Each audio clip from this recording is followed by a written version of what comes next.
et bienvenue dans Milkshaker, le podcast qui agite les idées reçues sur l'allaitement. Je suis Charlotte Bergerot-Palisco, je suis ostéopathe de formation et j'ai destiné ma pratique aux femmes et aux enfants, en particulier dans cette période charnière autour de la grossesse, de la naissance et du postpartum, avec une spécificité, trouver et libérer chez les bébés les tensions qui les empêchent de téter correctement, afin de mettre en place un allaitement serein. Ce podcast, je l'ai imaginé pour vous offrir des témoignages variés, des expériences de famille qui ont allaité plus ou moins longtemps et avec plus ou moins de facilité. Ici, vous allez découvrir l'allaitement sous toutes ses coutures.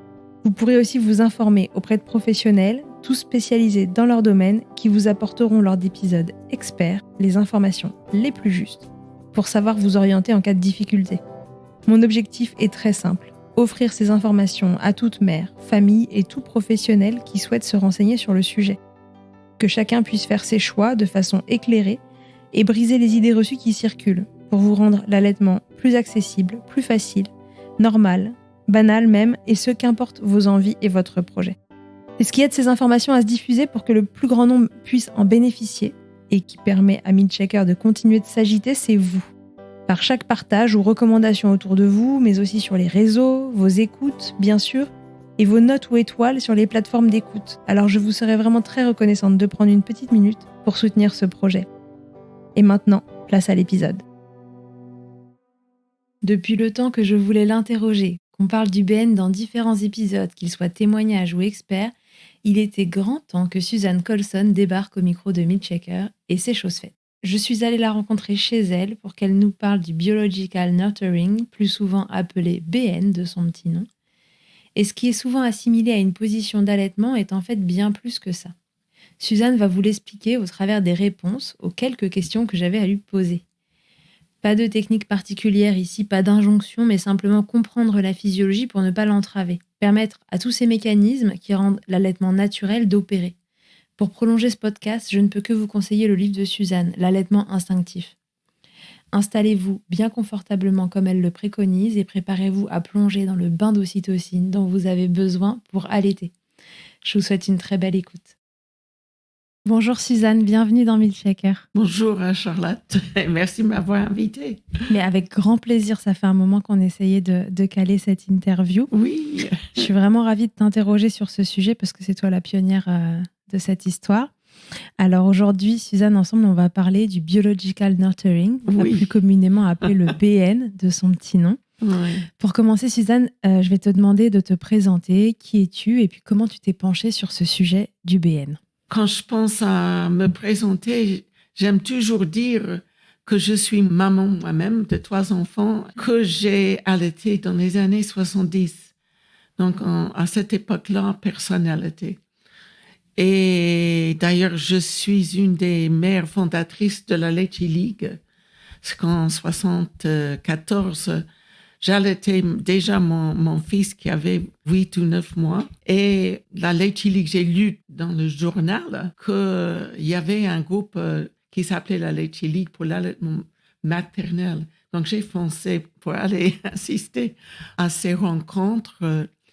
Et je me sentais bien placée puisque je suis franco-américaine et c'était à l'origine un mouvement américain. Donc, par la suite, j'ai travaillé avec Michel Audon à Pithiviers et c'est là où vraiment j'ai compris les liens entre un accouchement physiologique, ou je devrais peut-être dire la physiologie de l'accouchement, et la physiologie de l'allaitement maternel. Donc, j'avais déjà une certaine expérience quand je suis allée à Pithiviers. Mon petit dernier, il avait presque 4 ans et il venait de se sevrer. Donc, j'ai une longue histoire personnelle d'allaitement au-delà de 10 ans. Dans toutes les circonstances, j'ai co-allaité. J'ai vraiment vécu l'allaitement moi-même comme une activité quotidienne.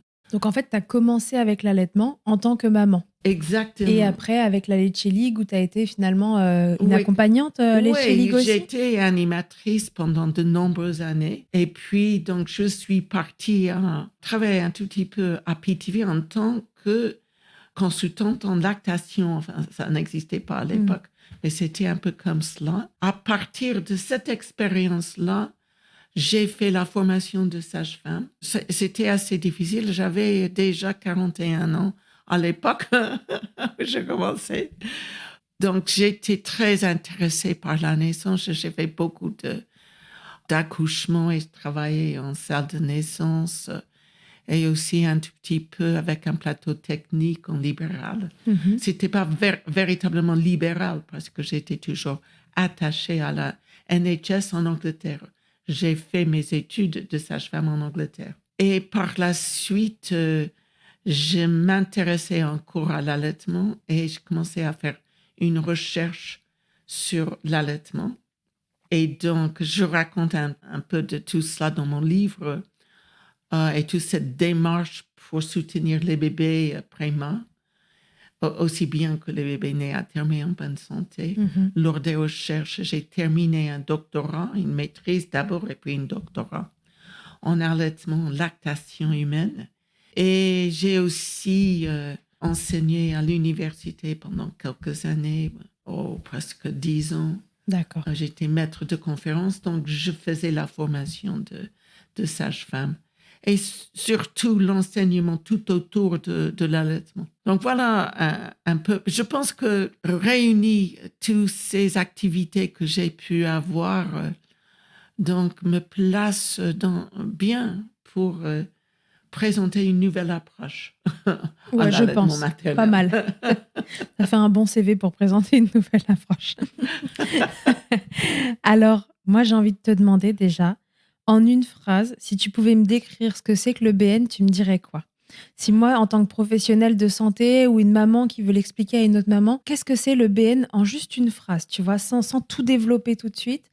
Comment on pourrait bien le résumer pour comprendre ce que c'est? Le BN, c'est l'allaitement instinctif pour les mères et les bébés, un acte involontaire entre deux mammifères purs. Ok, bah la question suivante, du coup, ça va être comment est-ce qu'on pratique le biological nurturing? En tant que mère ou en tant que professionnelle? Alors, en tant que maman.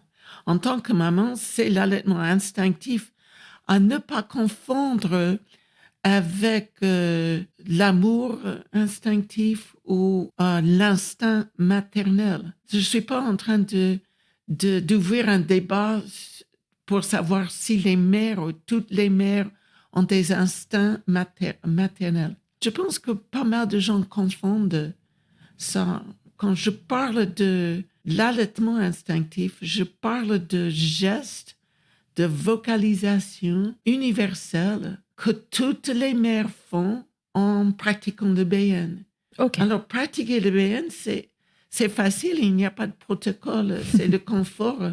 Donc, on va s'asseoir confortablement.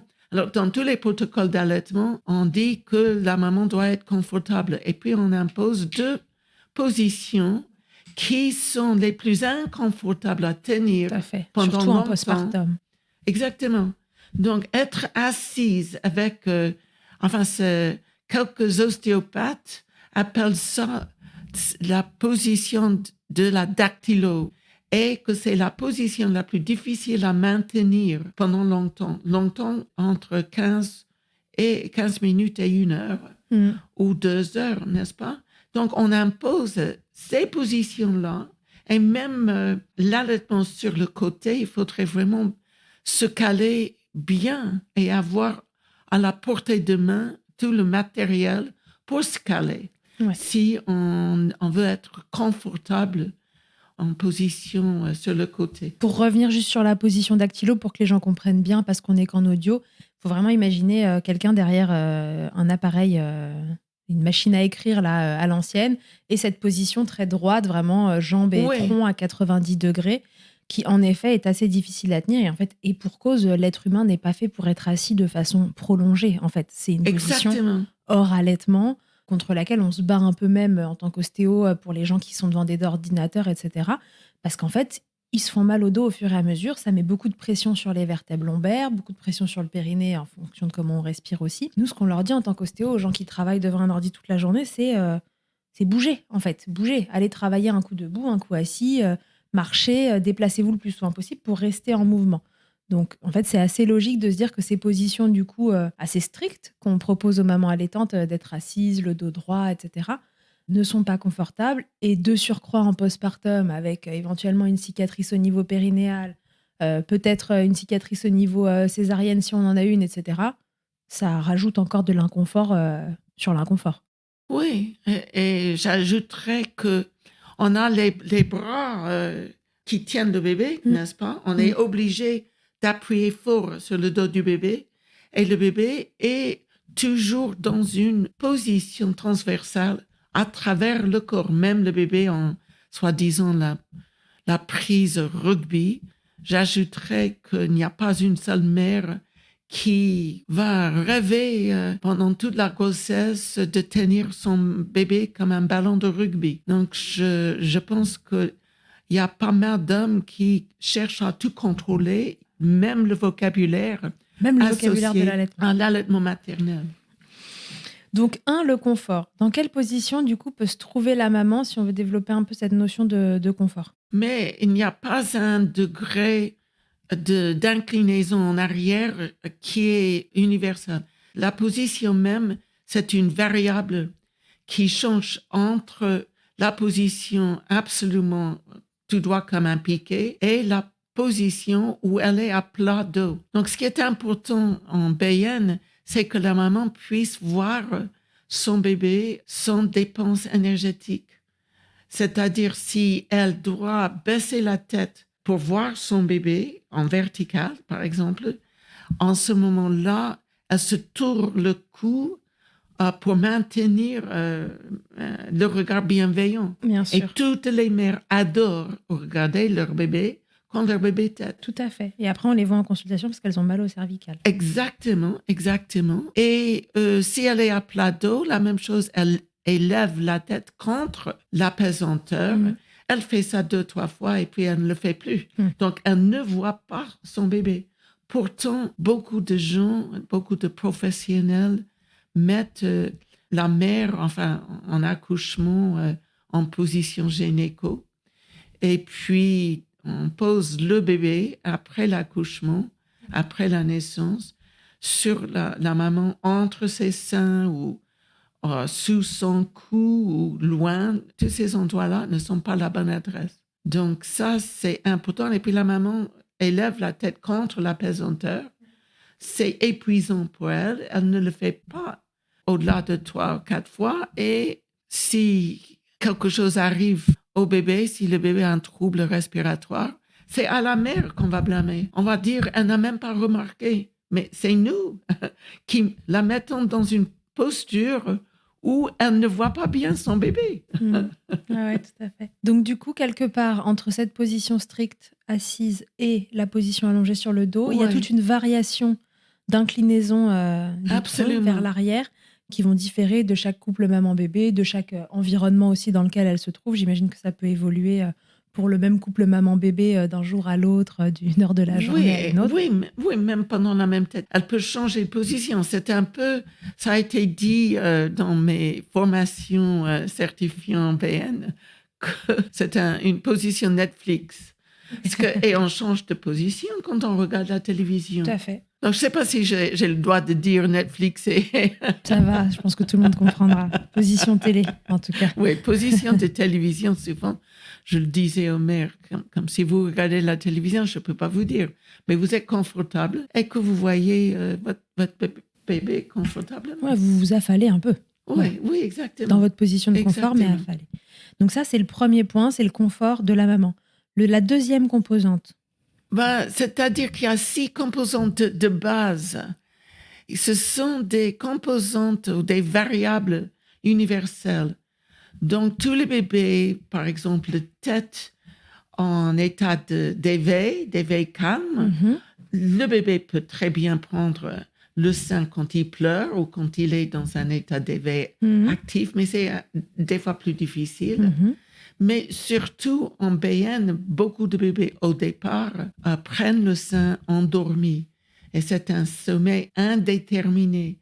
Alors, si vous voulez, ça, c'est nouveau. Parce que dans tous les protocoles, on dit qu'il faut attendre que le bébé soit au moins dans un état d'éveil précoce. Et si on attend comme cela, on va manquer peut-être la facilité de la mise au sein. Parce que les bébés passent très peu de temps pendant les premiers jours et semaines dans un état d'éveil calme. Alors les neuropédiatres disent, comme tel que Prechtel, qui est maintenant décédé, mais il a beaucoup travaillé sur les états de vigilance chez le fœtus aussi bien que chez le nouveau-né, Oui. et l'évaluation neurologique du nouveau-né. Et donc, lui, il suggère, et ses observations sonographiques suggèrent que le bébé ne reste que 3 minutes en moyenne au départ, surtout pendant les 3 premiers jours, dans un état d'éveil calme. Alors, ça veut dire que les mères n'ont que 3 à 4 minutes pour aider le bébé à prendre le sein. Comme la plupart des mères démarrent leur allaitement en position verticale, donc ça rend la tâche beaucoup plus difficile parce que la pesanteur n'aide pas. Et donc la pesanteur va tirer le bébé loin du sein.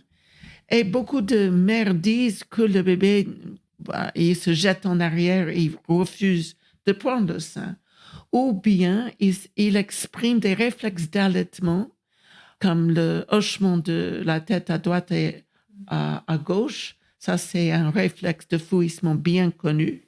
Il y a d'autres réflexes de fouissement, par exemple, le réflexe du pivert, que j'appelle le réflexe du pivert, où le bébé en vertical tape la tête contre le sein pour le chercher. Comme un pivert sur un arbre. Oui, exactement. Donc, en ce moment-là, ça devient très difficile et presque impossible pour les mères d'attacher leur bébé au sein comme c'est prescrit dans les protocoles de l'allaitement. Oui, parce qu'en plus, ce qui suit cette phase d'éveil calme, si le bébé après n'a pas réussi à se mettre au sein et que ça a généré du stress, c'est un état d'éveil agité où ils se mettent à pleurer et ça rajoute de la difficulté. Oui, ça rajoute. Tandis qu'en BN, si on met le bébé, on garde le bébé à la bonne adresse, c'est-à-dire que le bébé est au sein, sur le sein, pas sous le sein. Ça c'est important. Toutes les positions classiques, le bébé la tête n'est pas sur le sein. Donc, si on garde le bébé avec la joue contre le sein, il est endormi. Les nouveau-nés passent beaucoup de temps, je dirais 3/4 de leur temps, en état de sommeil. Et dans cette période-là, dans les états de sommeil, la moitié de ce temps est en état paradoxal de sommeil. Donc, en BN, il y a 3 états de vigilance. Il y a le sommeil calme qui vient de se différencier en fin de gestation du sommeil paradoxal et de la somnolence. Et alors, il passe un peu de temps dans un sommeil calme ou profond, et puis beaucoup de temps en sommeil actif ou paradoxal, et beaucoup de temps en sommeil somnolence. Alors, il tête tellement bien dans ces 3 états de sommeil, et ça renforce, si vous voulez, ça renforce les mouvements qu'il a fait tous les jours de sa vie depuis 12 semaines de gestation, succion et déglutition. Et ça commence avec une expression d'un des mouvements généraux que Prechtel identifie chez le fœtus, qui est l'ouverture de la bouche. Alors ça, c'est un mouvement absolument endogène. Ce n'est pas stimulé par un facteur ou un stimulus sensoriel, mais le stimulus vient à l'intérieur du bébé. Donc peut-être les battements du cœur comme accumulation de flux nerveux qui s'accumulent sur le... En tout cas, c'est totalement involontaire. Oui, c'est totalement involontaire, mais même les réflexes, mouvements de réflexe, succion et déglutition, au départ, sont des mouvements involontaires, n'est pas contrôlé, n'est pas pensée ou réfléchie chez le nouveau-né. Non, c'est Donc une souvent on dit stimulation. il veut téter. Ça n'a rien à faire avec le désir. Et un bébé ne peut avoir ou exprimer un véritable désir, peut-être que quand il est éveillé dans un état d'éveil calme.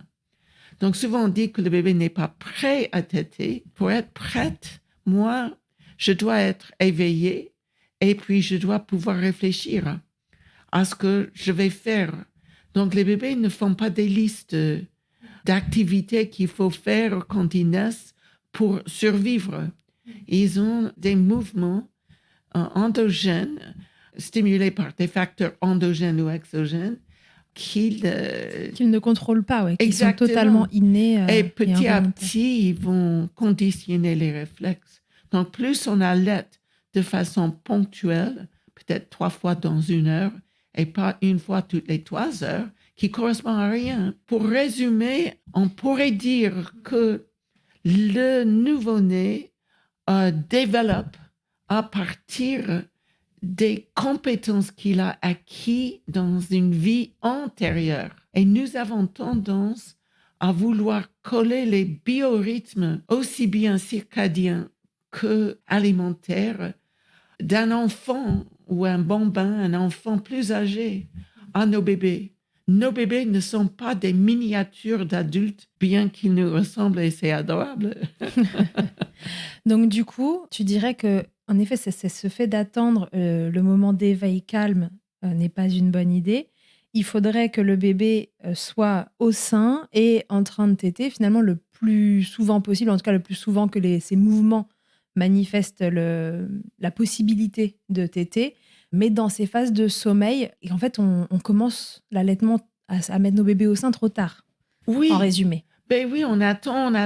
Déjà, on a attendu 9 mois. Donc, tout le monde dit aux mères, mais attendre que le bébé soit prêt. Et les bébés sont toujours prêts à téter. Donc, disons que le bébé ne prend pas le sein à la bonne adresse. En ce moment, au lieu de commencer avec l'enseignement, n'est-ce pas, de techniques d'expression du lait, d'expression manuelle, on pourrait, si le bébé est à la bonne adresse, on ouvre la bouche, on met le sein dedans et on peut exprimer directement dans sa bouche. Parce que c'est réflexe pour lui, encore une fois. Mais oui, mais s'il a la bouche pleine de colostrum, il va déglutir.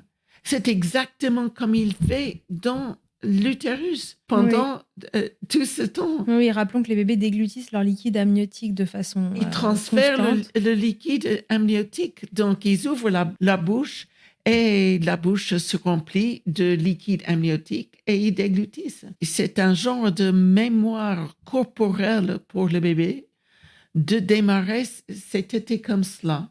Mais si il y en a des bébés qui têtent très bien, même tout de suite après la naissance, quand ils sont éveillés, dans un état d'éveil calme. Oui. Donc, ce n'est pas la peine de mettre le bébé endormi si le bébé déjà tête très bien en éveil calme.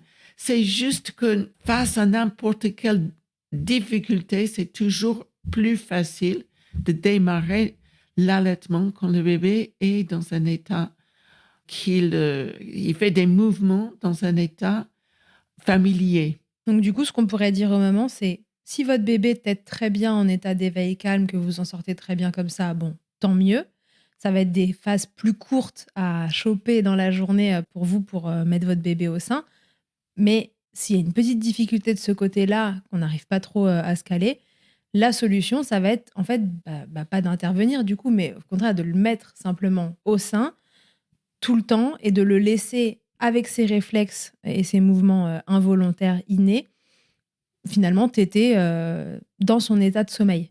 Et c'est ça qui va lui permettre d'acquérir de conditionner des biorhythmes aussi bien, de conditionner les réflexes. Mais je reviens un peu parce que c'est pas qu'on tient le bébé tout le temps au sein, sauf pendant les premières 48 heures. Oui, mais là, on parle vraiment du démarrage, en effet, mais la plupart des bébés de nos jours et dans nos maternités, dans les pays, je dirais, industrialisés, à haut revenu, alors la plupart des bébés pendant les premières 48 heures, passent leur temps dans le berceau, à côté du lit de la mère. Alors, c'est dommage de séparer. On appelle ça le maternage proximal. Mais le BN, c'est beaucoup plus qu'un maternage proximal parce que au départ et pendant les 3 premiers jours, on garde le bébé autant qu'on le désire à la bonne adresse. Alors, on attend 9 mois pour avoir un bébé. Et puis, qu'est-ce qu'on fait? Il arrive et elle aura beaucoup de chance si elle a un petit moment en peau à peau avec son bébé après la naissance. Puis, on l'habille, on l'enveloppe dans un linge et on le met dans une boîte en plastique. Alors, je n'arrive pas à comprendre cette attitude.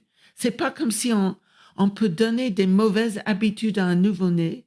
On perd tous les mouvements endogènes, c'est-à-dire déclenchés par des facteurs, des stimuli à l'intérieur du bébé. Le bébé fait ça 2-3, il ouvre la bouche 2-3 fois spontanément dans le lit. Il n'y a pas de récompense. Il n'y a pas de réponse du tout. Et alors, il arrête de le faire. Et puis, vers le 3e jour, la montée de lait se fait de toute façon. Et les bébés la plupart des bébés n'arrivent pas à bien contrôler succion et déglutition et coordonner tout cela avec la respiration. Et en ce moment-là, on dit que le bébé est désorganisé. C'est qu'en fait, il ne s'est pas entraîné pendant ces 3 premiers jours. Il a perdu toutes ses compétences qu'il a développées à l'intérieur pour transférer le lait. Et au lieu de transférer le liquide amniotique, il transfère le lait. Mais on ajoute à cela la respiration. Donc, c'est tellement facile au départ pour le bébé de sucer 5, 6, 7, 8 fois et puis de déglutir un peu de colostrum. Un tout petit peu de colostrum, puisque c'est en toute petite quantité. Alors, de faire ça peut-être 3 fois dans l'heure et puis peut-être 2 fois dans l'heure qui suit, pas du tout dans l'heure qui suit. Et petit à petit, on va conditionner des réflexes bien avant la montée laiteuse. Donc, ça rend l'allaitement tellement plus facile, je dirais. Oui, c'est-à-dire qu'il s'est échauffé, entre guillemets, pendant exactement. tout ce temps. Il a continué son échauffement qu'il avait commencé en intra-hétéro. Mais là, l'échauffement, il faut rajouter le facteur respiration qu'il faut coordonner. Voilà, vous savez qu'on ne peut pas respirer en même temps qu'on déglutit. C'est pas possible, ça ferme les voies aériennes. Oui, il doit absolument apprendre tout ça. Et c'est plus facile à apprendre avec du colostrum par petits millilitres qu'avec une montée laiteuse. Exactement. Donc, il se nourrit. De toute façon, les bébés nés à terme et en bonne santé arrivent au monde bien nourris. Ils ont des réserves qu'ils ont stockées pendant les derniers mois de gestation et il faut qu'ils les dégradent. Nos bébés arrivent au monde avec beaucoup plus de glycogène, par exemple, que nous-mêmes. Et alors, c'est fait pour. Donc, juste ajouter un tout petit peu de sucre au contenu composante très riche de colostrum. Donc, le colostrum, c'est vraiment dominé par les graisses et les facteurs immunitaires. Donc, en ce moment-là, le bébé va prendre tout son compte, tout le colostrum nécessaire. Dans les 3 premiers jours, la montée de lait se fait plus rapidement et on n'a que des bénéfices. Quand les mères, moi, je dis que les mères sont proactives. Actuellement, les mères sont instruites. On leur enseigne d'être réactives. Donc, c'est très bien de réagir aux signes du bébé. Mais au départ, il faut qu'elles soient proactives. Elles ont très envie d'être proactives, mais on leur dit de ne pas le faire, de ne pas aider le bébé, comme si c'est le bébé sait tout faire et elle ne sait rien. Donc, le BN, c'est vraiment... C'est l'alliance entre les deux. Mais oui, l'allaitement, c'est un acte réciproque, comme j'ai dit dans ma petite phrase, entre 2 mammifères purs. Donc, la maman n'a pas à trop réfléchir. Oui, elle doit ni être trop dans le faire, ni non plus ne rien faire, puisqu'en fait, la vérité est entre les deux et elle sait ce qu'il faut faire pour aider son bébé si jamais, justement, il rencontre une petite difficulté. Il y a un chercheur américain qui s'appelle Albert et j'ai beaucoup appris en lisant ses travaux parce qu'il suggère que nous ne pouvons pas apprendre à faire un acte vital sans avoir un contact avec un corps en mouvement. La façon de l'exprimer est bizarre, n'est-ce pas? C'est-à-dire que le corps de la mère apprend au bébé comment téter et le corps du bébé apprend à la mère comment allaiter. Et donc, c'est réciproque. Nous ne pouvons pas apprendre comment allaiter d'un livre. Je peux pas écrire un protocole BN parce que ça n'existe pas. C'est le confort, donc on cherche toujours le confort des positions qui utilisent l'apesanteur, c'est-à-dire que le bébé va toujours être dans un contact ventral continu. Dans les positions que nous enseignons pour apprendre aux mères les techniques d'allaitement, le contact ventral est toujours interrompu, comme elle fait un va-et-vient pour déclencher un réflexe d'ouverture de la bouche et on lui dit que le bébé doit ouvrir grande la bouche. C'est absolument pas vrai. On n'a pas besoin d'ouvrir la bouche aussi grande que cela parce qu'en BN, on est sur le sein. Donc, le bébé prend le sein et des recherches récentes, même du premier niveau, une méta-analyse de 12 études démontre clairement que le BN, en étant uniquement une position, réduit à 50% le nombre de mères qui ont des mamelons douloureux et des crevasses pendant la mise au sein, au départ en maternité. Ouais, ce qui est le principal problème en maternité, c'est quand même les douleurs,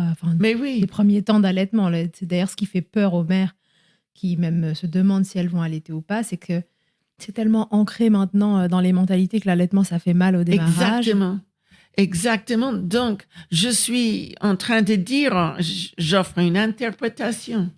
C'est-à-dire que chaque fois que vous enseignez en tant que professionnel de santé, vous enseignez une position classique aux mères, vous doublez le risque qu'elles aient mal. C'est incroyable, mais il y a pas mal de gens qui donc cherchent à ignorer l'existence de cette recherche et ça continue. Il y a une 13e étude où ils ont aussi vu une réduction de 50%. Ce sont des études randomisées, contrôlées, vraiment le premier niveau de l'évidence. Et les positions verticales, on n'a jamais étudié ces positions. On a assumé, je ne sais pas si c'est le bon mot, mais on a juste utilisé des positions dans lesquelles nous mangeons, pensant que sans doute ce sont des bonnes positions pour allaiter si nous les utilisons pour manger. Mais nos bébés, c'est clair, nous sommes des mammifères. Nous naissons mammifères qui sont vraiment aptes à téter de façon optimale en position ventrale continue. Avec la pesanteur, avec ce poids. Mais oui, c'est-à-dire que la maman n'est pas obligée de tenir le dos ou appuyer dans le dos pour contrecarrer les effets de la pesanteur qui tire le bébé vers le centre de la terre. Donc, il tire tout bébé en position classique vers les genoux. Et qui l'empêche de bien maintenir le sein dans la bouche. Mais oui, et de plus, elle a les deux mains occupées. Il y a toujours une main qui tient le sein, qui le présente, et l'autre qui appuie sur le dos, le cou du bébé. Et en ce moment-là, c'est presque impossible de s'exprimer, de découvrir des gestes instinctifs. Et puis, c'est impossible d'appuyer sur la télécommande pour mettre Netflix en même temps. Oui. Puisqu'on est dans cette parfaite position pour allumer Netflix. Alors, c'est quand même dommage. On ne peut pas changer de chaîne. Si on ne peut pas changer de chaîne. Non, mais c'est vraiment... J'ai beaucoup réfléchi récemment les conditions nécessaires pour libérer un allaitement instinctif. Alors, je me permets d'utiliser le mot instinctif parce que n'importe quelle personne en BN, les papas, parce que les pères adorent être en BN avec leur bébé, les mères, les grands-pères, la fratrie, la voisine, la belle-mère, n'importe qui, en BN, on retrouve exactement les mêmes gestes. Donc, ça, c'est la définition même d'un instinct. Mais je rappelle que ce n'est pas un instinct. C'est vraiment à différencier de l'instinct maternel. Exactement. Qui est d'ailleurs, et à juste titre, remis en cause. On n'a pas... Voilà. Peu importe, on ne va pas rentrer dans ce débat-là. Là, Suzanne, elle vous parle vraiment de l'instinct d'allaitement, en fait. Ce sont des gestes, des mouvements maternels qui aident le bébé à trouver le sein et qui... En tant que mammifère qu'il est. Voilà, et qui rend... Mais d'habitude, les mères mammifères ne donnent pas une idée d'aide. Donc, c'est à partir justement de ces observations sur les mères mammifères, les chattes, par exemple, ne semblent pas aider leur bébé à trouver le sein et prendre le sein. Ce n'est absolument pas le cas chez nous. Nous aidons nos bébés à moins qu'on nous dise de ne pas le faire. Et actuellement, la plupart des professionnels de lactation disent qu'il faut laisser faire le bébé. C'est absolument faux. Les bébés ne sont pas plus compétents que leur mère. Leurs mères ont eu énormément d'expérience dans la vie et elles sont prêtes et elles ont tout en elles pour trouver la façon de le faire. Mais c'est nous, avec nos positions imposées, qui limitent l'utilisation des mains. Je peux rien faire de façon spontanée si mes mains sont prises. Oui, tout à fait. Donc, on n'a jamais remis en question toutes ces positions qui créent la plupart des problèmes qu'elles sont supposées régler ou résoudre. Ok. Du coup, si on repart sur nos 6 composantes, on s'est un peu égaré, mais peut-être que du coup, tu en as dit d'autres. On avait dit 1, le confort maternel. Le confort, oui. 2, les états d'éveil de bébé, donc le fait qu'il peut tout à fait téter dans son sommeil et que s'il tète en état calme, tant mieux, mais sinon vraiment l'idée c'est qu'il soit au bon endroit le plus souvent possible, en tout cas autant que le désire la maman, tu l'as dit tout à l'heure et je pense que c'est important de le préciser parce que peut-être qu'on n'a pas, on n'a pas toutes justement cette envie de l'avoir en permanence sur nous, mais autant qu'on le souhaite, en tout cas, on ne doit pas être freiné par on dit il faut le poser dans son berceau, etc. Et c'est surtout les premiers jours. Oui, voilà, bien sûr, on parle des démarrages. Si on ne désire plus porter son bébé, donc on va le savoir déjà parce qu'on l'a porté beaucoup pendant les 2 premiers jours. Et la lactation commence vraiment à se mettre en place à partir de tout ce temps au départ. Mais si on désire continuer à porter son bébé, c'est aussi bien, il n'y a pas de raison. En 3, du coup... Les composantes, c'est le contact ventral continu. Dont on a parlé. Donc ça, c'est aussi, je dirais, aussi important que la position adossée pour la mère. Parce que dès qu'elle est adossée, elle ouvre son corps. Oui, et donc de facto, le bébé se retrouve en contact ventral continu. Puisqu'avec la pesanteur, il se retrouve face à face. Exactement. Donc la pesanteur scotche le bébé au corps.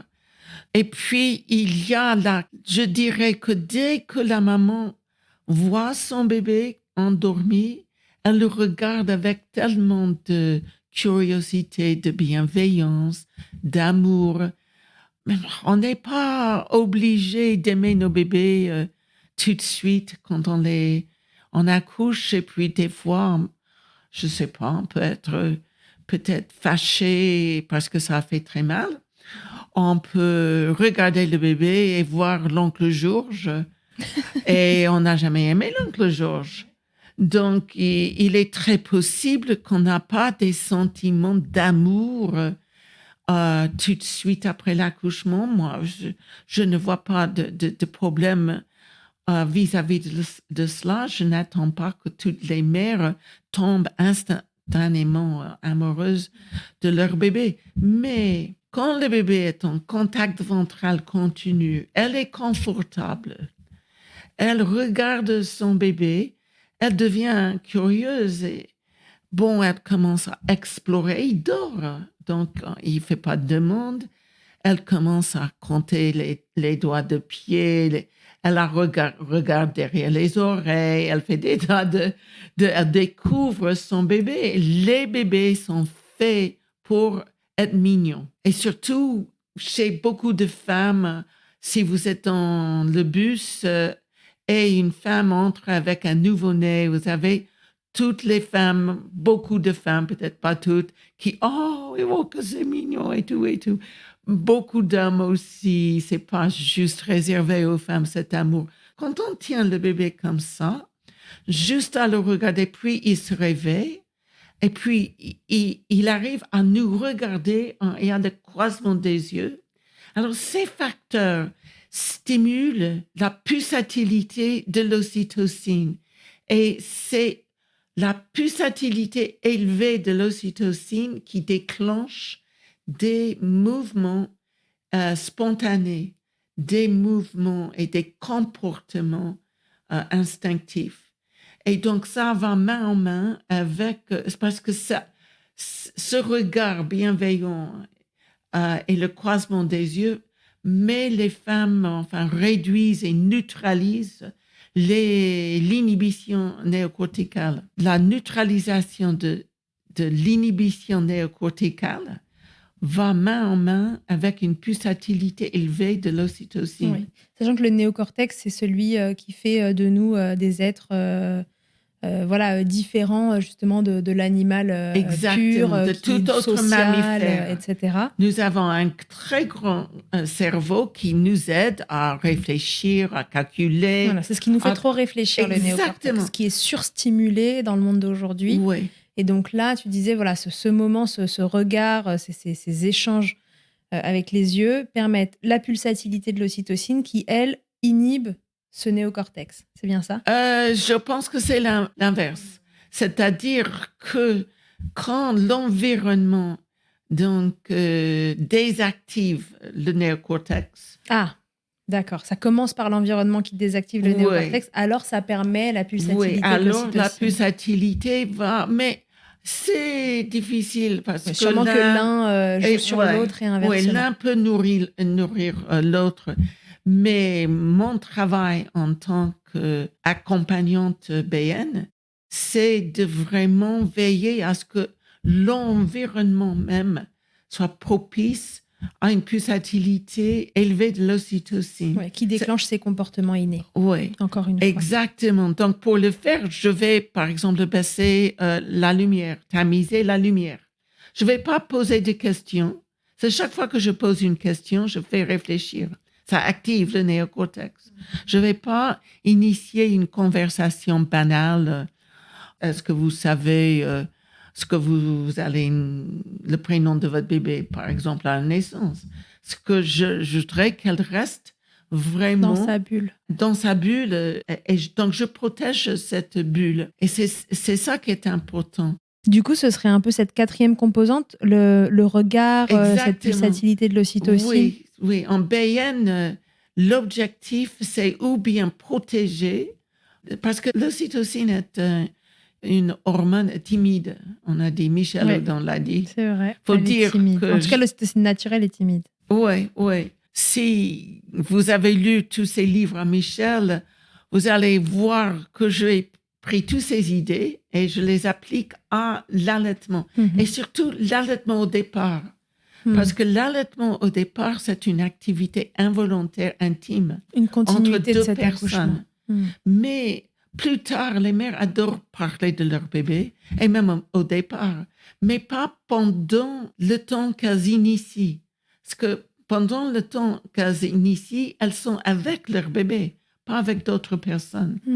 Et c'est cet apprentissage réciproque entre deux corps en mouvement qui est important pour libérer l'allaitement et les gestes instinctifs. Ouais, et quand tu dis ces tout premiers temps, c'est vraiment les premiers jours. En fait, c'est ce moment où on est à la maternité, quoi. Globalement, exactement, avant la montée de lait.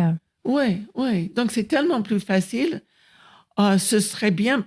on pourrait faire tout genre d'hypothèses vis-à-vis de cela parce que les mères peuvent peut-être éviter cette nuit de Java, qui est le 3e jour, je ne sais pas, si elles allaitent beaucoup la journée. Le bébé n'a pas un sens de jour et nuit, un biorhythme circadien. Donc, c'est pas comme si il doit téter la nuit.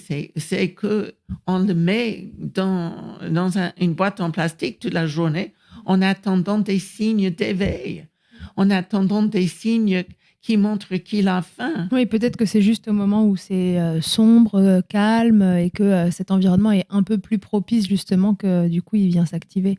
Et il est aussi possible qu'on hésite à allaiter devant les gens qui nous rendent visite en maternité. Mais en BN, comme le bébé dort, c'est beaucoup plus facile. C'est pas comme j'annonce au monde j'allaite et puis je prends un coussin, je mets en vertical, je suis un protocole. En BN, le bébé est endormi sur le sein. La maman n'est pas endormie. Non, c'est le bébé. Oui, c'est le bébé et c'est la journée. Il y a beaucoup de mères qui n'arrivent pas vraiment à dormir profondément, je dirais, tout de suite après avoir. Souvent, on dit que les mères sont fatiguées, les bébés sont fatigués. Enfin, tout le monde est pareil, est fatigué après. Je pense que c'est pas la même notion de fatigue. On est surexcité souvent après l'accouchement. On n'arrive pas à retrouver son sommeil la première nuit, surtout si le bébé va naître entre 8, 9, 10 heures ou même pendant la nuit.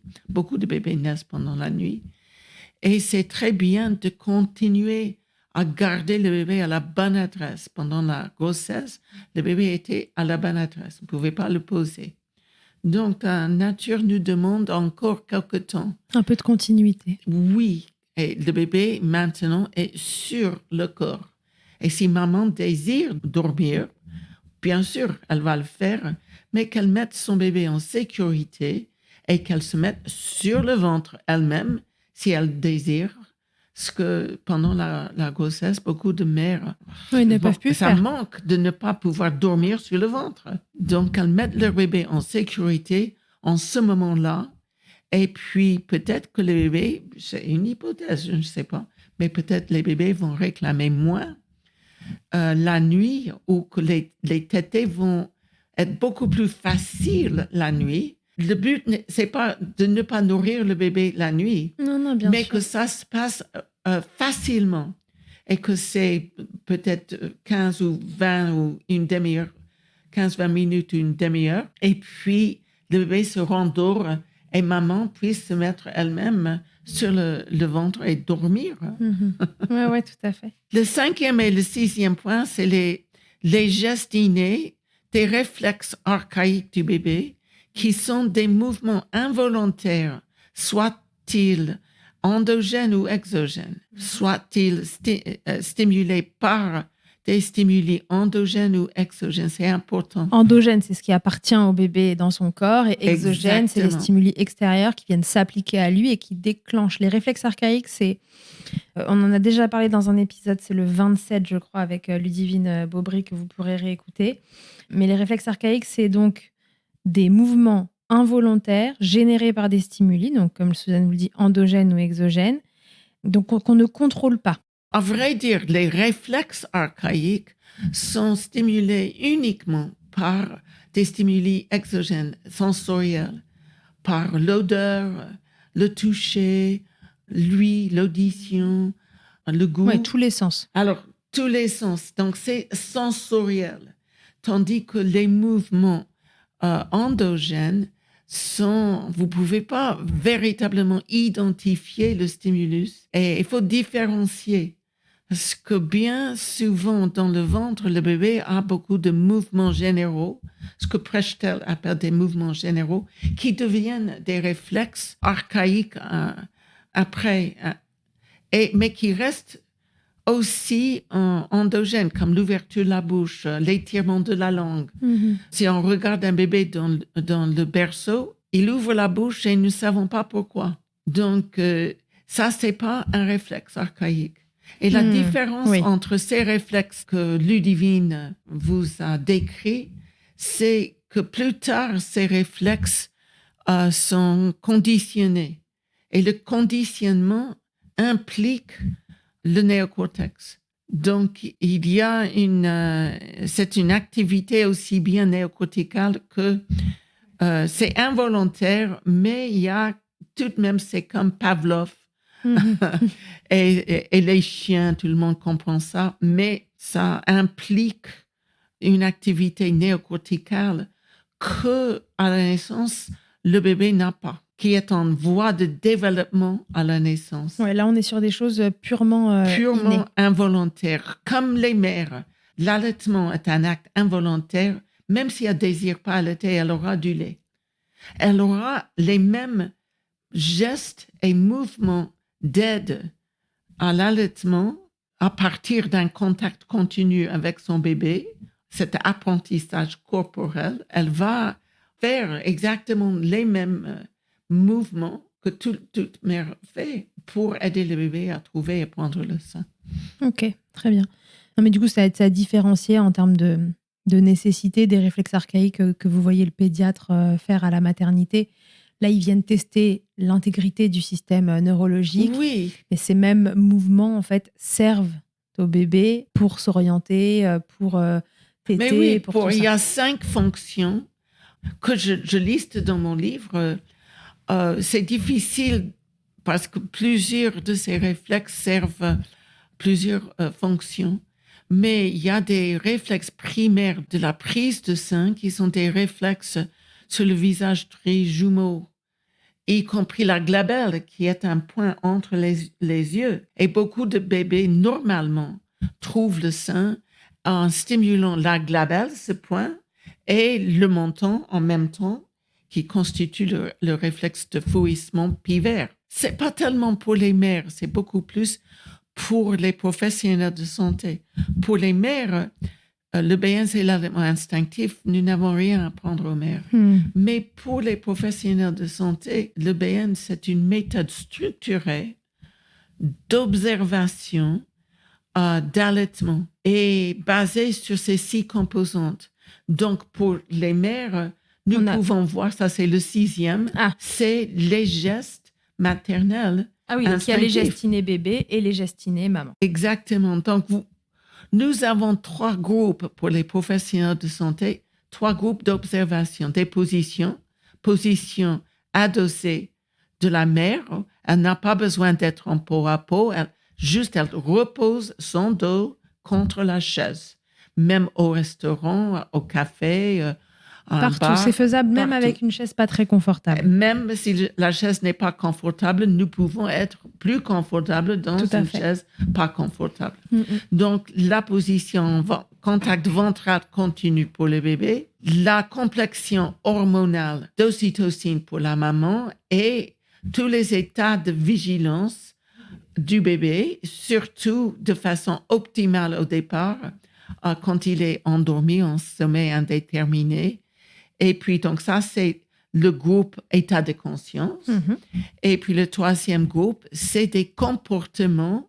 Un comportement, c'est une action, une réaction que nous pouvons ou bien voir ou entendre et décrire de façon objective. Donc, pour les mères, ces actions ou ces réactions sont aussi spontanées, innées, et je dis instinctives parce que tout le monde, je sais que toutes les femmes, quand elles attendent un bébé, elles touchent et font un mouvement je dis ça, de voilage, de couverture autour de son bébé.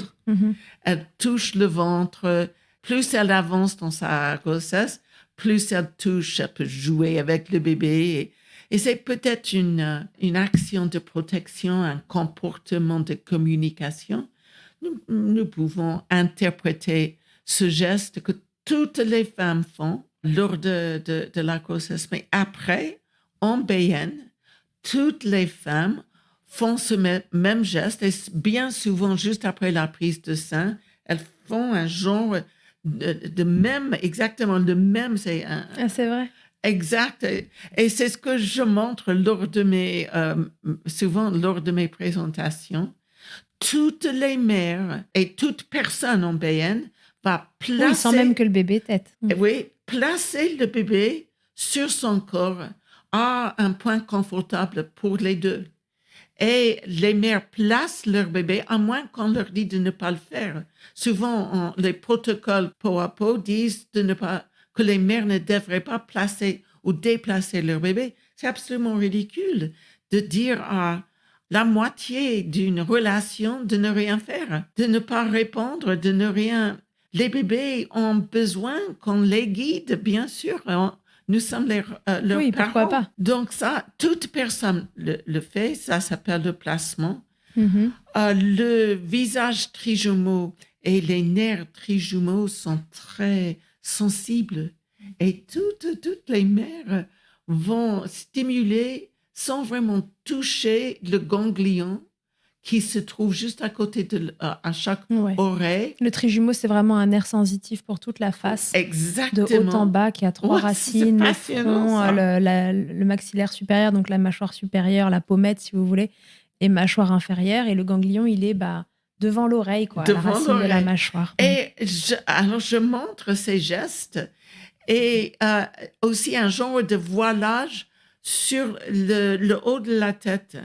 Je viens de faire toute une journée passionnante avec les IBCLC à Bordeaux et je leur invitais juste de ne pas mettre sa main sur la tête, mais de juste stimuler juste au-dessus des cheveux et on le ressent, ça. Et les mères le font spontanément. Ouais. Toutes les mères font un nid autour de leur bébé avec les 2 bras. Toutes les mères et toute personne. Oui. Les grands-pères font ça en BN, mais uniquement en BN. Alors pourquoi?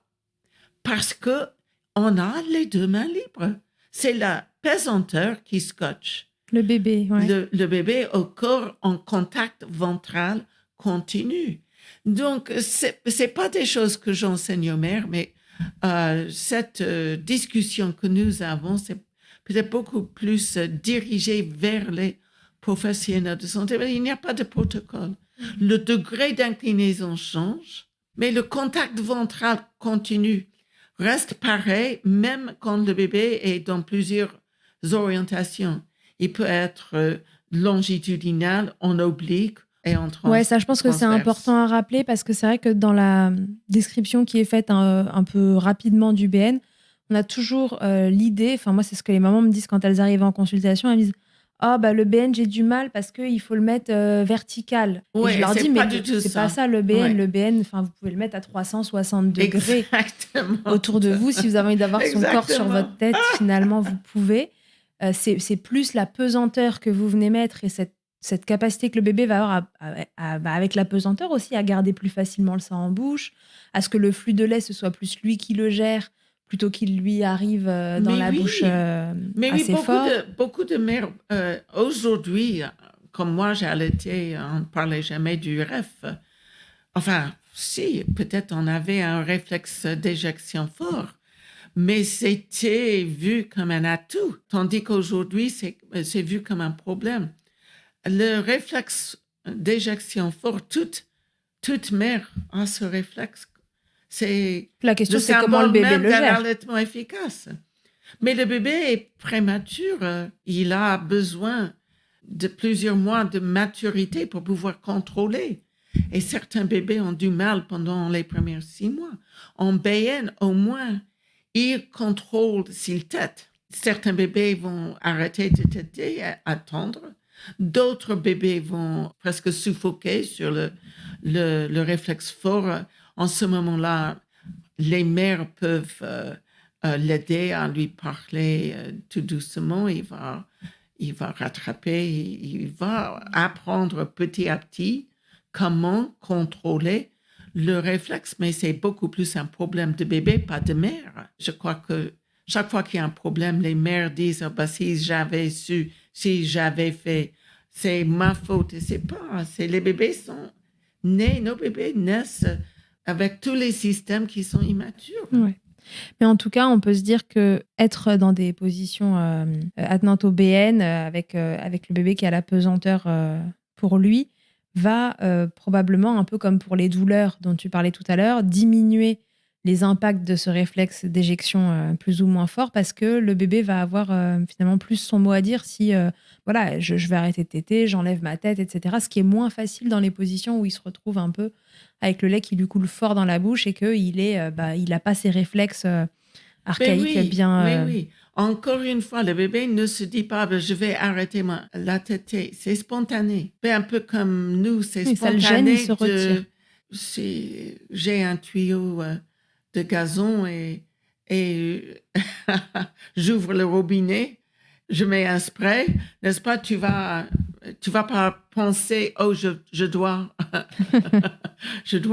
éviter. Non, c'est un réflexe. Oui, il y a certains mouvements réflexes qui nous restent involontaires. Et pour ça, il faut être dans une position où ces mouvements peuvent s'exprimer de façon positive. Parce qu'en position classique, la plupart des temps, on supprime les réflexes en disant aux mères, vous enveloppez le bébé ou vous prenez sa main.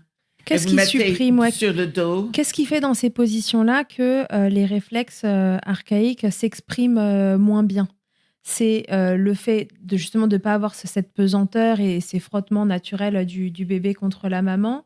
Certains disent que c'est aussi le fait qu'ils n'aient pas les pieds en contact. Ce qui est important aussi, est quelque chose que j'ai pris de la lecture de Prechtel. Enfin, Prechtel ne parle pas d'allaitement, mais il parle des mouvements gracieux et élégants du fœtus quand il a un appui plantaire. J'ai aussi appris d'une mère qui me disait, je ne sais pas pourquoi, mais je mets toujours une couverture sous les pieds de mon bébé. Elle a spontanément mis son bébé en BN. J'avais 3 personnes qui spontanément, sur les 40 que j'ai étudiées, les diades en allaitement, il y en avait 3 qui spontanément allaitaient en BN. Et les autres commençaient leur allaitement, les tétés en position classique. Alors, elle m'expliquait qu'elle mettait une couverture. Et je me suis dit, mais elle a raison.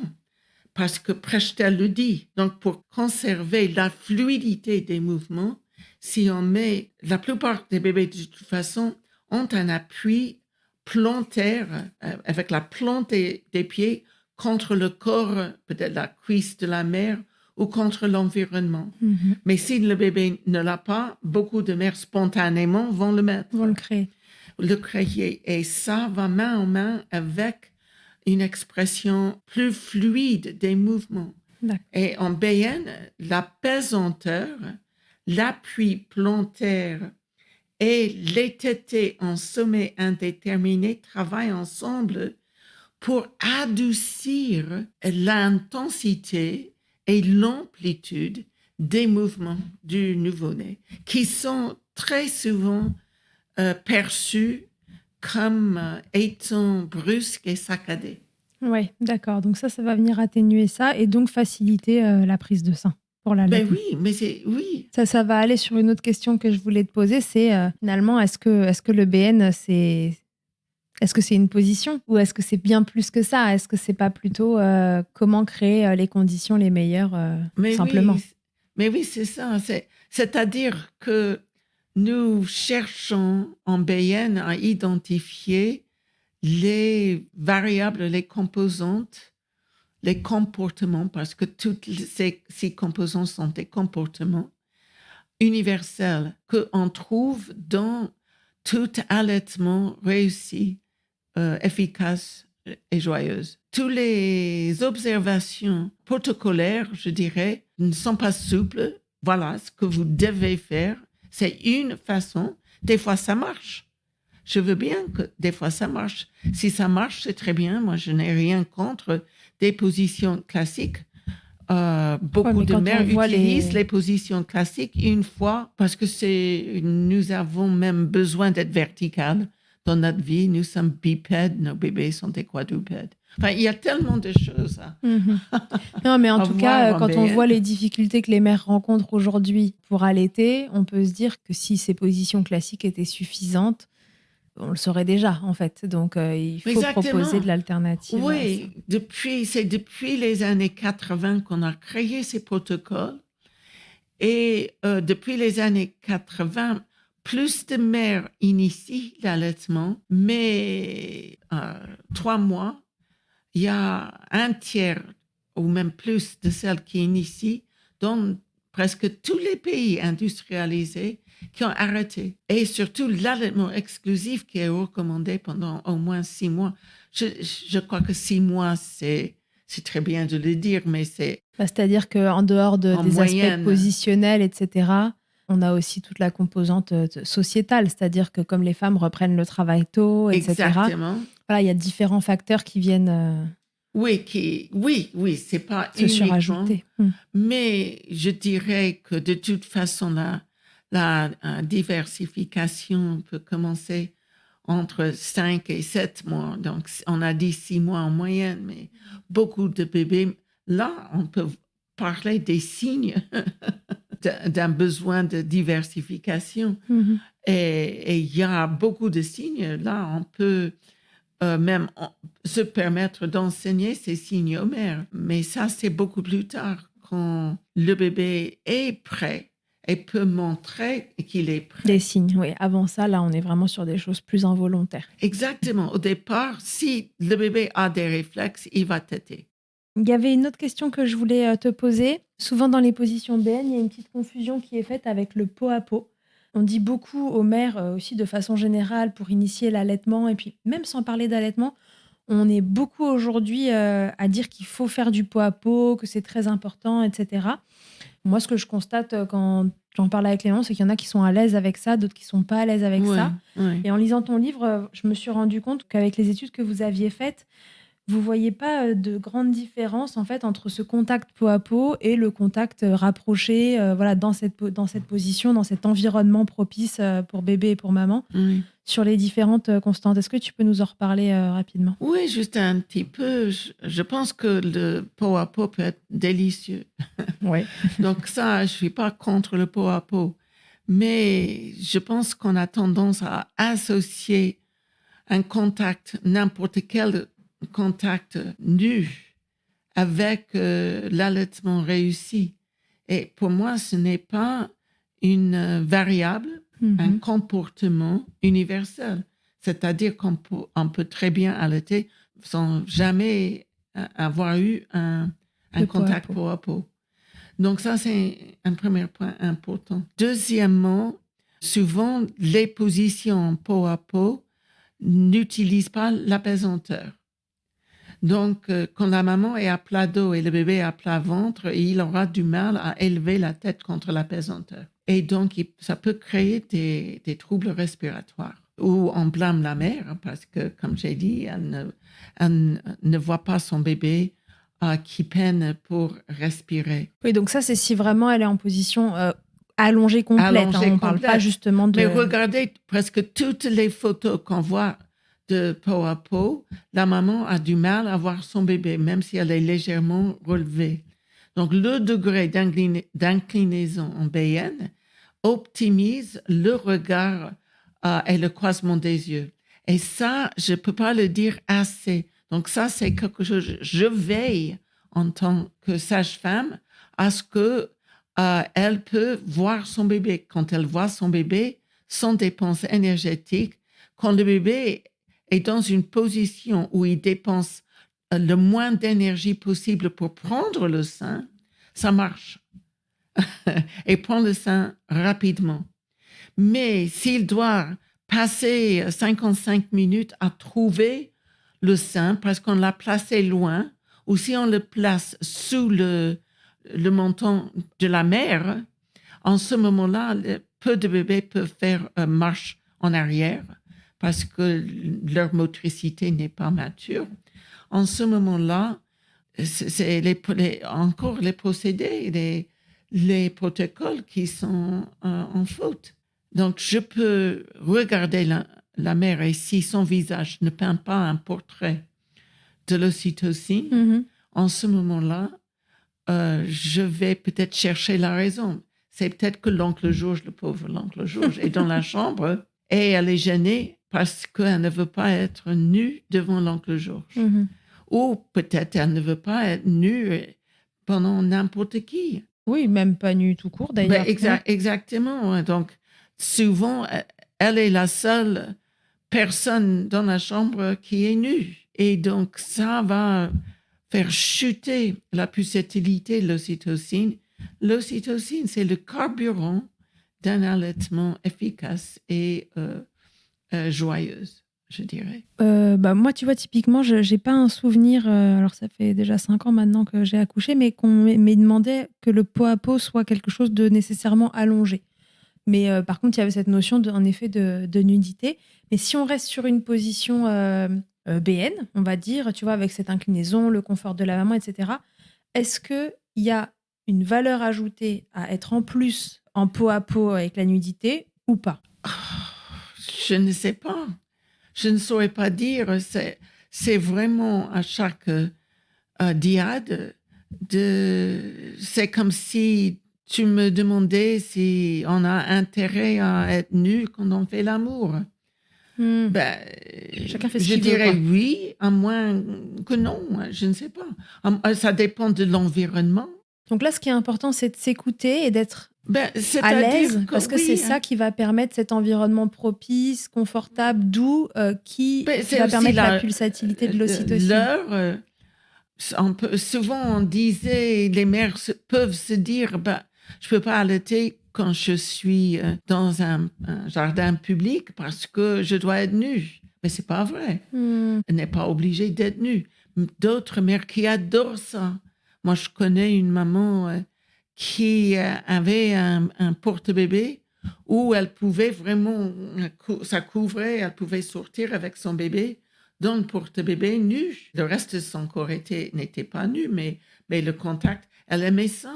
Donc, je peux pas préconiser qui va aimer ça. Tout ce que je dis, c'est pas un comportement pas nécessaire, en tout cas. Universel nécessaire. Ok. Non, mais c'est bon, ça répond à ma question. C'est pas nécessaire, c'est un plus. Et si c'est ok pour vous et que ça préserve un environnement propice où vous êtes confortable, très bien. Sinon, c'est pas obligatoire. Au départ, les bébés naissent nus. Donc, souvent, on va réveiller le bébé pour le déshabiller, pour le mettre en pot à pot. Alors ça, je trouve absolument ridicule. Il ne faut pas réveiller les bébés. On les allaite endormis. Enfin, le bébé est endormi.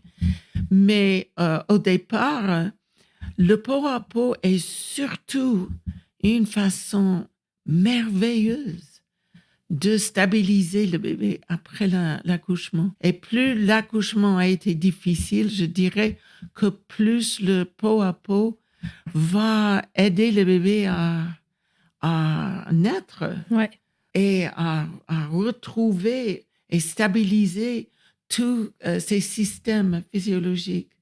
Et je pense que ça, c'est beaucoup, beaucoup mieux que de le mettre dans un incubateur. C'est beaucoup, beaucoup mieux. Même si on doit donner un tout petit peu d'oxygène à un bébé, on pourrait le faire parfaitement bien avec le bébé placé juste sur la poitrine, pas nécessairement entre les seins, parce que l'idée, c'est pas l'allaitement. Non, c'est le contact. L'idée, c'est une stabilisation physiologique. Et ça, c'est tellement, tellement important. Et donc ça a du sens plus pour stabiliser bébé, c'est constante, et plus juste après l'accouchement pour passer de cet état liquidien, etc., à cet état aérien. Exactement. Une fois ce truc-là passé, si ça vous plaît, tant mieux, continuez. Sinon, c'est pas un critère indispensable à ce qu'un allaitement se passe bien. Ça calme les mouvements. C'est juste ce contact, tactile, important, où la maman va régler la température de son bébé si la salle de naissance est bien chauffée.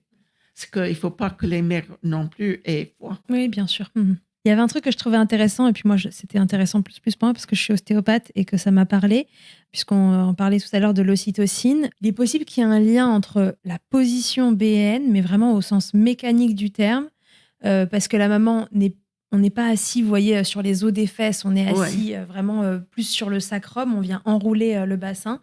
Et il y aurait un lien entre cet enroulement du bassin possible et la sécrétion d'ocytocine au niveau du cerveau. Ça, j'ai trouvé ça intéressant parce que tu dis, en fait, le visage des mères change entre le moment où elles sont droites et le moment... Oui, c'est ça que j'ai noté. C'est ça que j'appelle la complexion hormonale, qu'on peut lire presque sur le visage et le tonus et les comportements de la mère, un changement hormonal. Comme, par exemple, on pourrait lire sur le visage de n'importe quelle personne dans la voiture s'il se fâche. Et il y a un taux d'adrénaline visiblement. Et on appelle ça le rage de la route, n'est-ce pas? Où des gens peuvent même quitter leur voiture et donner des claques, n'est-ce pas? Donc, leur tonus, leur visage est plein d'agressivité, n'est-ce pas? Donc, on peut faire la même chose vis-à-vis de l'ocytocine. C'est presque, si on cherche un descriptif de cela, il suffit de regarder les descriptifs sur le maquillage. Ouais. C'est juste ça, n'est-ce pas? C'est vraiment intéressant. Alors, quand j'ai parlé de cela à un ostéo, naturopathe, qui m'aidait à observer des comportements et calculer la validité et la fiabilité des comportements lors de ma recherche, il m'a dit, mais oui, je comprends pourquoi. Parce que dès qu'on se balance en arrière, ce mouvement même déclenche un genre de flux nerveux peut-être. Je comprends pas exactement. En ostéopathie, le crâne et le bassin sont liés, en fait. Oui. Donc, ce qui se passe au niveau du bassin a des répercussions au niveau du crâne et inversement. Donc, le fait de vous mettre en arrière et plutôt que d'être sur les os des fesses, de venir basculer sur votre sacrum, donc la pièce osseuse qui est pour le coup entre les fesses, ça va avoir un effet sur le crâne. Et lui, il t'expliquait... Et que ça pouvait donc appuyer sur l'hypophyse postérieure où est stockée, bien sûr, l'ocytocine. Donc, je trouvais ça intéressant et j'ai mis ces hypothèses dans mon livre. J'ai ajouté un tout petit peu moi-même, suivant mes connaissances. J'avais jamais vraiment étudié cela. Non, mais c'est possible que juste mécaniquement, déjà, il se passe quelque chose qui hormonalement ait un effet et c'est super intéressant, je trouve. Oui, je trouve que c'est intéressant aussi. J'ai une maman dans la boîte à questions qui m'a demandé comment faire si elle n'était pas à l'aise avec la position BN et elle me disait comment on fait avec une grosse poitrine pour faire du BN parce que mon bébé il peut plus respirer. J'entends souvent cette question, mais en BN, ce qui est important, c'est un contact ventral continu contre la mère et que le bébé, sa tête soit sur le sein. Donc, si elle a ses seins qui sont volumineux, si le sein est plus bas, elle mettra le bébé plus bas. Ouais, est-ce que peut-être on peut imaginer que c'est une maman qui imagine la position BN, tu sais, assez stricte, là, dont on parlait tout à l'heure, où bébé très vertical, etc. Enfin... Non, mais le bébé n'est pas vertical. D'ailleurs, il serait beaucoup plus... en oblique ou transversal. Donc à cette maman, on pourrait dire il y a forcément un angle sur lequel le nez du bébé peut se dégager et que voilà, il faut qu'elle se sente libre justement d'aider son bébé à trouver la position la plus correcte. C'est-à-dire que le bébé trouve le sein avec la glabelle et le nez est vraiment impliqué dans le sein. Donc, elle peut faire un canal de respiration. Tout le monde, récemment, depuis les années 80, on dit, les professionnels de lactation disaient qu'il ne fallait pas faire ce canal. C'est absolument faux. C'est quoi un canal Un canal de respiration, c'est qu'elle presse sur son sein pour créer un petit canal où le bébé respire, où le nez est dégagé. Mais la plupart des bébés n'ont pas besoin de cela parce qu'ils ont des nez spécialement conçus pour l'allaitement.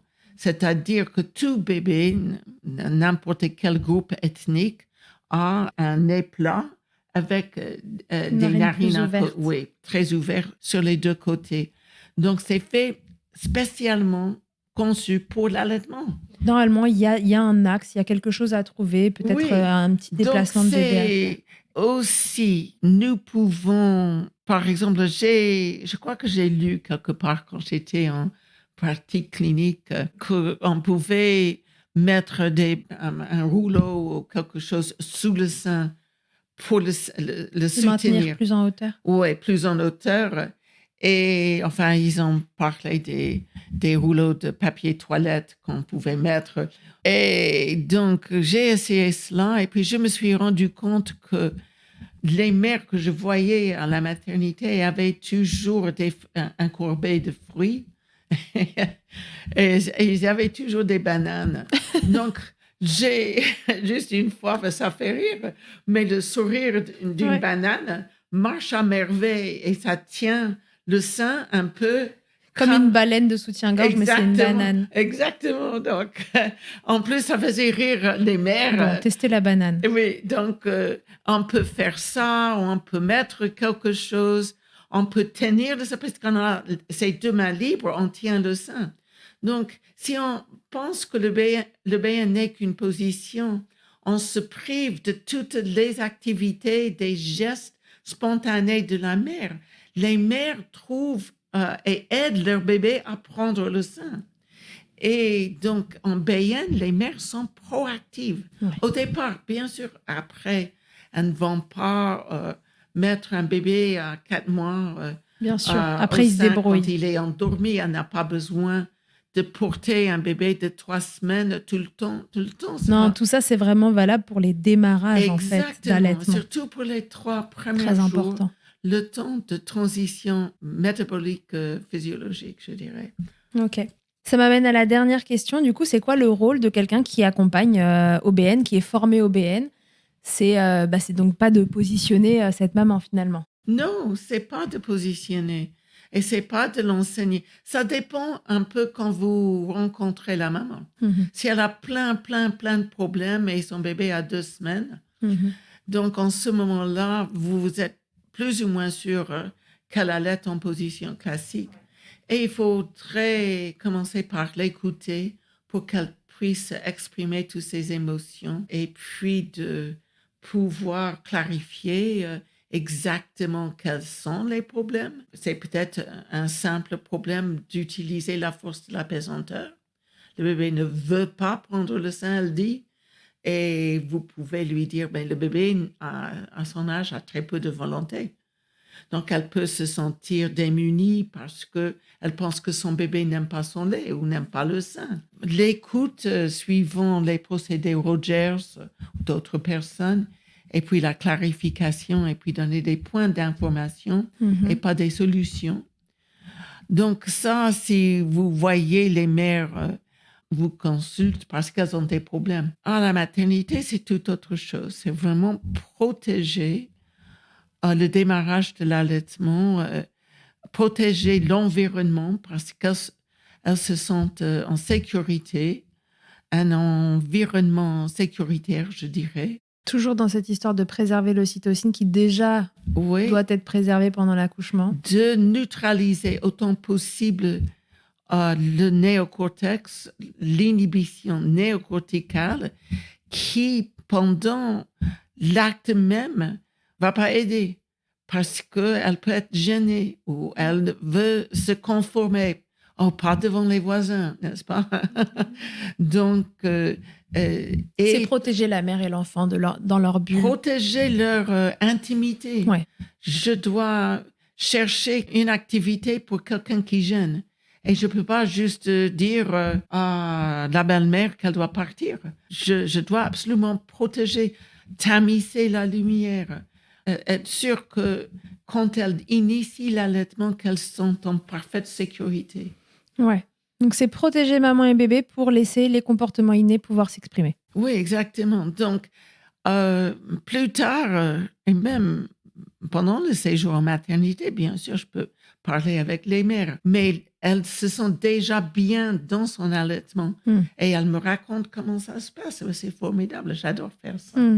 Okay. Mais quand elle est en train de faire l'acte, qu'elle ne se sent pas observée, que je perturbe pas, je ne parle pas. C'est pas à moi.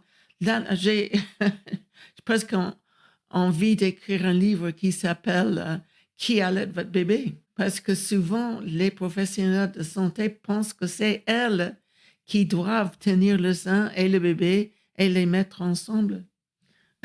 Oui, alors que tout ça se fait de façon, encore une fois, assez instinctive. Les gestes et les comportements, les vocalisations sont instinctifs pour les mères si elles ont des 2 mains libres et si elles ne sont pas restreintes par l'inhibition néocorticale. Donc, c'est à moi de neutraliser. Elle ne peut pas le faire. C'est l'environnement dans lequel elle se trouve qui fait en sorte qu'elle peut entrer dans cette bulle d'ocytocine. Ouais. Et on pourrait du coup se dire que le conjoint, la conjointe, enfin le deuxième parent pourrait prendre ce rôle-là. Oui, absolument.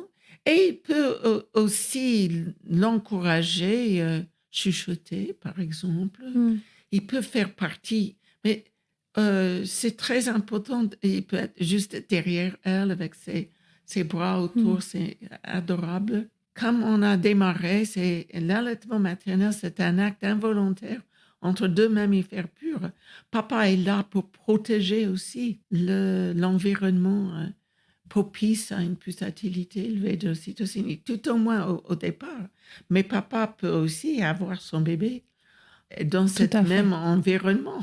Oui, ça marche pour l'allaitement, mais ça marche de façon générale pour accompagner le bébé dans ses premiers temps de vie. Oui, c'est la relation qui compte. Super. Bon, parfait. Je crois qu'on s'est tout dit. Merci, Suzanne. Ok, je vous d'avoir remercie répondu à toutes ces questions. C'est très chouette. J'espère que ça vous aura aidé à comprendre un peu ce qu'est le BN, qui n'est pas juste une position dans laquelle on place le bébé parmi tant d'autres, mais vraiment tout un... Ce concept, c'est pas le mot, mais... plutôt un environnement à respecter pour que l'allaitement puisse s'exprimer au mieux, un peu comme on respecterait un accouchement. Il faut respecter les allaitements, finalement. Oui. Et donc voilà, j'espère que ça vous aura apporté assez d'informations pour le comprendre et pas tellement pour savoir le listing des choses qu'il faut faire, mais plus dans quelles conditions il faut que vous vous trouviez pour que la magie opère, quoi. Oui, exactement. Ok. Merci beaucoup, Suzanne. Je te dis à très vite.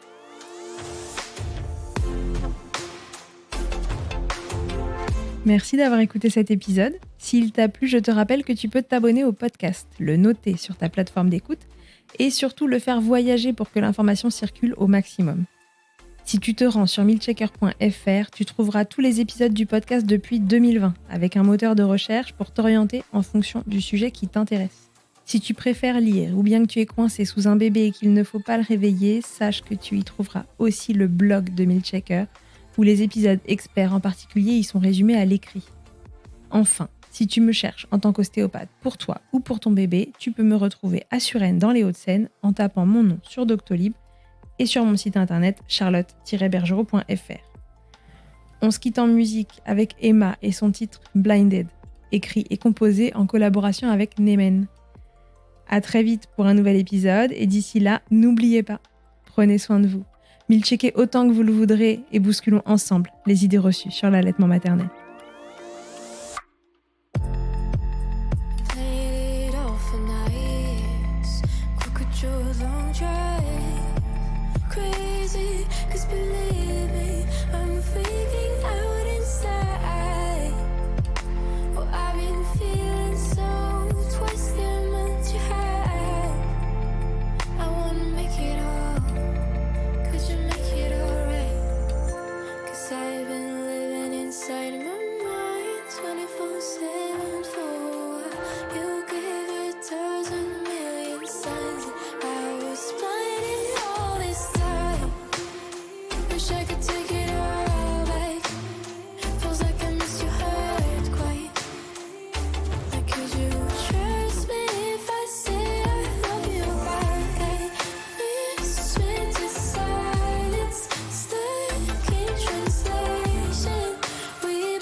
Traveling through my first fight, broken dreams weighing me down, pull me out of bed. just really needed that. Yeah, we crossed paths on the wrong road. Cross looks from the dinner table.